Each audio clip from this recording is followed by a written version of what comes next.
Hi நண்பா! நான் தாங்க உங்க ஆனந்த். இன்னைக்கு நம்மளோட சேனல்ல என்ன பார்க்க போறோம் பார்த்தீங்கன்னா, ரொம்பவே டேஸ்ட்டான சிக்கன் பிரியாணி தாங்க பார்க்க போறோம். அதுவும் 1 சிக்கன் பிரியாணி பார்க்க போறோம். அதுவும் வடி பிரியாணி பார்க்க போறோங்க. வாங்க வீடியோக்குள்ள போகலாம். என்ன ரைஸ்ல செய்ய போறோம்னு பார்த்தீங்கன்னா, ஹெரிடேஜ் பாஸ்மதி ரைஸ்ல தாங்க செய்ய போறோம். 1 எடுத்திருக்கோம். இந்த ரைஸ் பார்த்தீங்கன்னா, பிரியாணிக்கு ரொம்பவே நல்லாயிருக்கும். அதனால தான் இந்த ரைஸ் எடுத்திருக்கோம். அரிசிய பாத்திரத்தில அளந்துக்கலாங்க. கரெக்ட்டா 1 1/4 அளவு வரும். ஏன்னா, இந்த பாத்திரம்க்கு பார்த்தீங்கன்னா, 1 கிலோ இது பண்ற மாரி இருக்கும். கரெக்ட்டா 1 வந்து இருக்கு. அதையும் அளந்துக்கலாங்க. பார்த்தீங்கன்னா, கரெக்ட்டா 1/4 கப் வந்திருக்கு. இப்போ தண்ணிய ஆட் பண்ணிட்டு ஒரு 2 வாட்டி வாஷ் பண்ணிட்டு, ஒரு 30 நிமிஷம் அப்படியே ஊற விடலாங்க.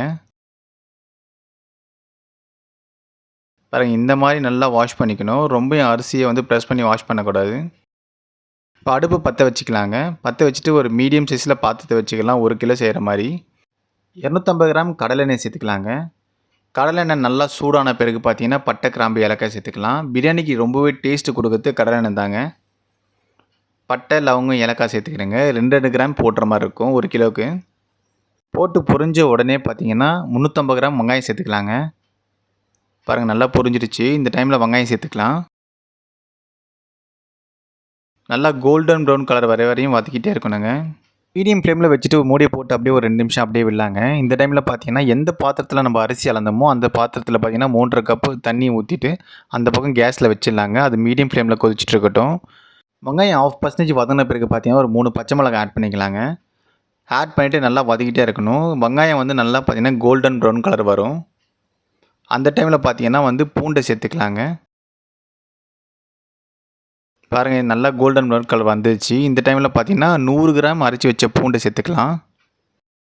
போட்டு ஒரு 10 செகண்டில் பார்த்தீங்கன்னா இஞ்சியும் ஆட் பண்ணிக்கலாங்க. இஞ்சி பூண்டை போட்டு பார்த்தீங்கன்னா ஒரு 10 செகண்ட் நல்லா வதக்கிட்டே இருக்கணுங்க. இல்லைனா அடிப்பிடிக்க ஆரம்பிச்சிடும். அது வரைக்கும் கை விடாமல் நல்லா வதக்கிட்டே இருங்க. இஞ்சி பூண்டுலேருந்து எண்ணெய் பிரிஞ்சு வரும். அந்த டைமில் தான் வந்து பார்த்தீங்கன்னா மிளகாத்தூள் சேர்க்குற மாதிரி இருக்கும். பாருங்கள் இந்த மாதிரி நல்லா வதக்கிட்டே இருக்கணும். பாருங்கள் எண்ணெய் நல்லா பிரிஞ்சு வந்துருச்சு. இந்த டைமில் பார்த்தீங்கன்னா சக்தி மிளகாத்தூள் வந்து 10 கிராம் சேர்த்துங்க. எந்த கலர் பவுடரும் ஆட் பண்ண தேவையில்லைங்க. இதிலே கலர் நல்லாவே சூப்பராகவே வரும்.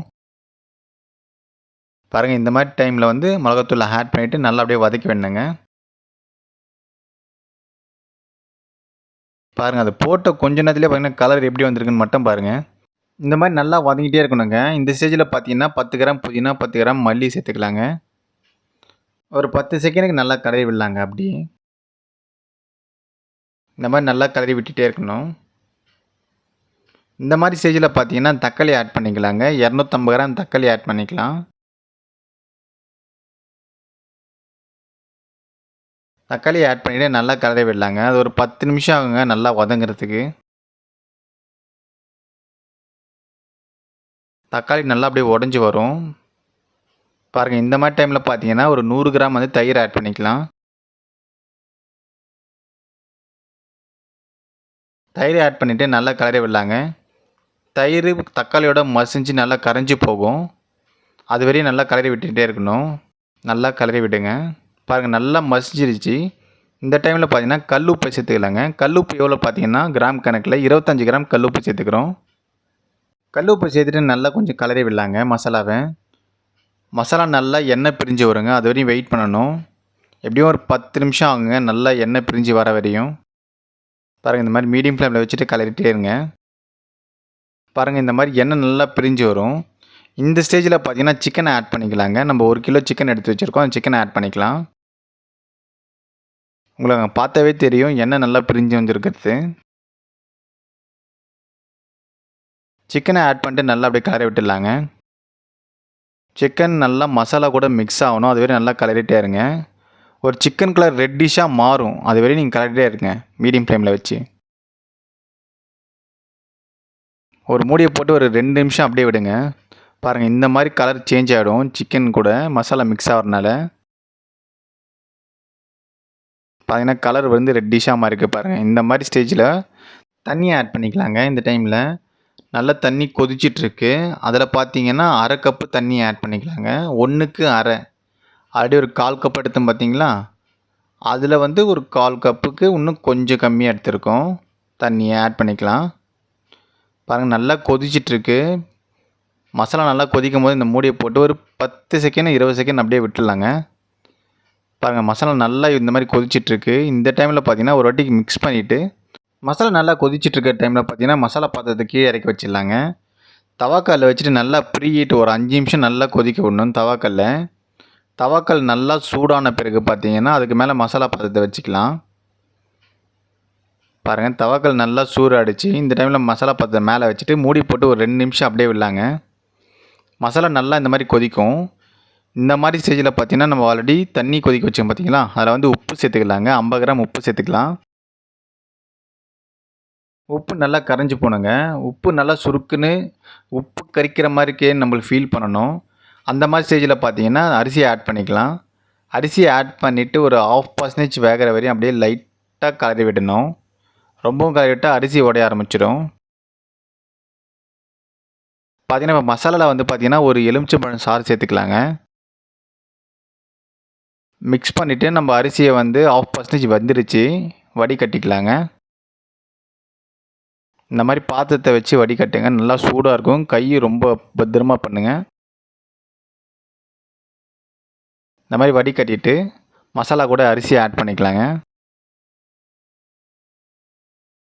இன்னும் கொஞ்சம் அரிசி இருக்குது, அதையும் சேர்த்து ஆட் பண்ணிக்கலாம். ஆட் பண்ணிவிட்டு மசாலாக்கும் அரிசிக்கும் லெவலாக கரெக்டாக சமமாக பண்ணி விடணுங்க. இந்த மாதிரி நல்லா சமம் பண்ணி விடணும். இந்த மாதிரி நல்லா லெவலாக வந்துடுங்க. இந்த மாதிரி வந்துட்டு பிறகு பார்த்தீங்கன்னா அதுக்கப்புறம் கரண்டியை வச்சு லைட்டாக சென்டராகவும் சைட்லேயும் நல்லா அப்படியே கலரி விட்டுட்டோம். அப்போ தாங்க தண்ணிக்கும் மசாலாக்கும் லெவல் கரெக்டாக வரும் அரிசி கூட சேர்ந்து. பாருங்கள் இந்த மாதிரி வரும். சைடில் இருக்கிற அரிசியெல்லாம் பார்த்தீங்கன்னா கரெக்டாக அப்படியே மேலே ஃபுல்லாகவே ஸ்ப்ரெட் பண்ணி விட்டுருங்க. அரிசியோட கொஞ்சம் தண்ணி மேலே இருக்கும். நல்லா நீங்கள் கரெக்டாக செட் பண்ணிட்டீங்கன்னா பாரு இந்த மாதிரி நல்லா வந்துட்டு பிறகு பார்த்தீங்கன்னா மூடி போட்டு ஒரு 5 நிமிஷம் ஹை ஃப்ளேமில் வைங்க. மேலே பார்த்தீங்கன்னா ஆல்ரெடி நம்ம சுடு தண்ணி வச்சுருந்தோம் பார்த்தீங்கன்னா, அந்த சுடு தண்ணியை மேலே வச்சுக்கலாங்க. பாருங்கள் இந்த மாதிரி ஹை ஃப்ளேம் வைக்கும்போது நல்லா இந்த மாதிரி புகை வரும். அப்போ மீடியம் ஃப்ளேமில் ஒரு 10 நிமிஷத்துக்கு அப்படியே விட்டுருந்தேங்க. நல்லா 10 நிமிஷம் கழித்து ஆஃப் பண்ணிவிட்டு ஒரு 10 நிமிஷம் ரிலாக்ஸேஷன் விட்டுட்டு தாங்க தம் ஓப்பன் பண்ணணும். இப்போ நம்ம தம் ஓப்பன் பண்ணலாம். பாருங்கள் பிரியாணி எவ்வளோ கலர்ஃபுல்லாக வந்திருக்கு. இப்போ நம்ம தம்மை உடைச்சிக்கலாங்க. சைடில் தண்ணி இருக்கான்னு ஒரு வாட்டி செக் பண்ணிக்கலாம். எந்த தண்ணியும் இல்லை. பாருங்கள் தம்மு உடைச்சாச்சு. பாருங்கள் மசாலா எப்படி வந்திருக்கு பாருங்கள். சைடில் தெரியுதுங்களா உங்களுக்கு மசாலா? நீங்கள் நல்லா மசாலாவை கூட மிக்ஸ் பண்ணி சாப்பிட்டீங்கன்னா பிரியாணியோட டேஸ்ட் சும்மா தரமாக இருக்குங்க. பாருங்கள் எந்த ஒரு கலர் ஃபுட்டும் ஆட் பண்ணல. கலர் எப்படி வந்திருக்குன்னு மட்டும் பாருங்கள். சக்தி மிளகாத்தூள் யூஸ் பண்ணுங்கள். கண்டிப்பாக பிரியாணியோட டேஸ்ட்டும் நல்லாயிருக்கும், கலரும் சூப்பராக வருங்க. பாருங்கள் மசாலாவோட நல்லா மிக்ஸ் பண்ணி விடுங்க. மிக்ஸ் பண்ணிவிட்டு பிளேட் அடிச்சிங்க.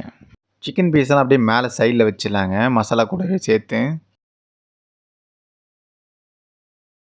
இப்போ பிளேட் அடிச்சிக்கலாங்க.